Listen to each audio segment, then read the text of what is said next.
Amis internautes, n'oubliez pas de liker, de vous abonner et de cliquer sur la note de notification pour ne rien rater. On n'a pas besoin de parler, il est des sous nos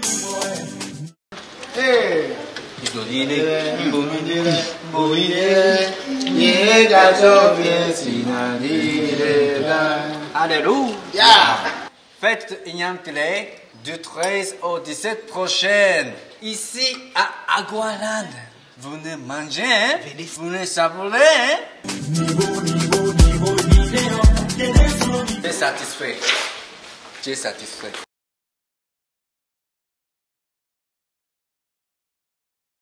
Climat d'indiscipline et de manipulation entre Gbadamassi, Koovi et Yaoundé. ABT doit prononcer des sanctions où le mot du président Talon est attendu. Si ce que dit Bertin Koovi est de l'avis du parti BR et de sa direction exécutive, Gbadamassi et Yaoundé devront être démis de leurs fonctions. Mais si le sommet estime qu'ils sont dans leur rôle de rétablissement de la vérité contre l'intoxication véhiculée par l'opposition, il va falloir que quelqu'un parle aux militants Bertin Koovi dans la langue qu'il comprend le mieux. Car trop c'est trop. Et c'est toujours au sein du bloc républicain qu'on voit ce genre d'affrontement entre membres d'une même famille.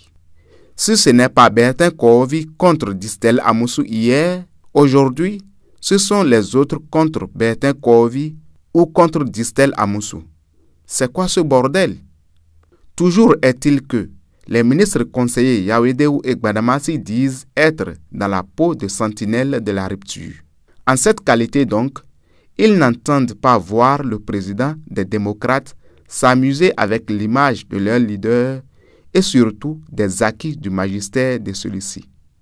En plus, ils ne répondent pas, selon Rachid Gbadamassi, à l'ancien président pour qui il développe toute la pudeur requise, mais au président du parti LD, un parti de l'opposition.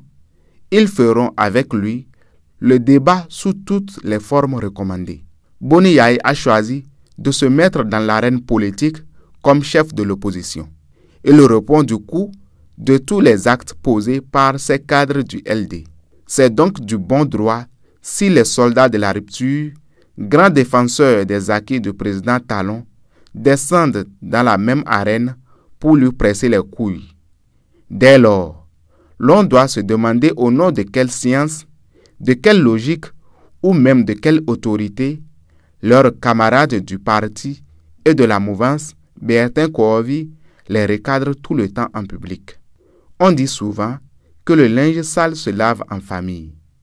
Mais au BR, c'est le contraire. C'est devant les caméras que les cadres de la maison BR se chamaillent. Et cela dure des années, comme si le président Abdoulaye Biotchane a une peur bleue devant ses propres enfants. Ailleurs, Bertin Koovi aurait déjà écopé d'une belle sanction digne des attaques dont il assomme quotidiennement ses camarades du parti. Cela avait été le cas quand Gbadamassi a opiné contre le président Adrien Goumbédi en réplique à ses attaques répétées contre le président Talon.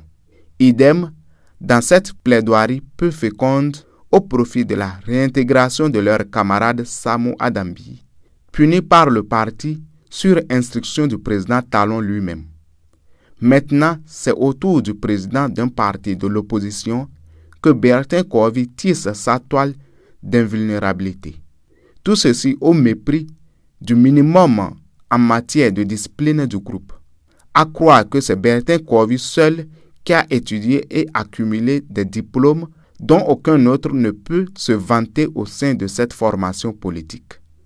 Pour certains proches de la candidature de Bertin Koovi aux primaires de son parti, il se demande avec qui il négociera ses parrainages à la présidentielle si, parce que, plus intelligent que les autres, il est devenu le maître qui soulève chaque matin la chicotte sur eux aux responsables de ce parti. Peut-être que le président Abdoulaye Biotchane aura une réponse à cette équation. Le comportement du militant Bertin Koovi commence vraiment à inquiéter.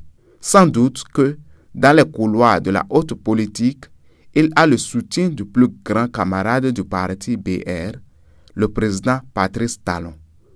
Affaire à suivre. Aboubakar Takou.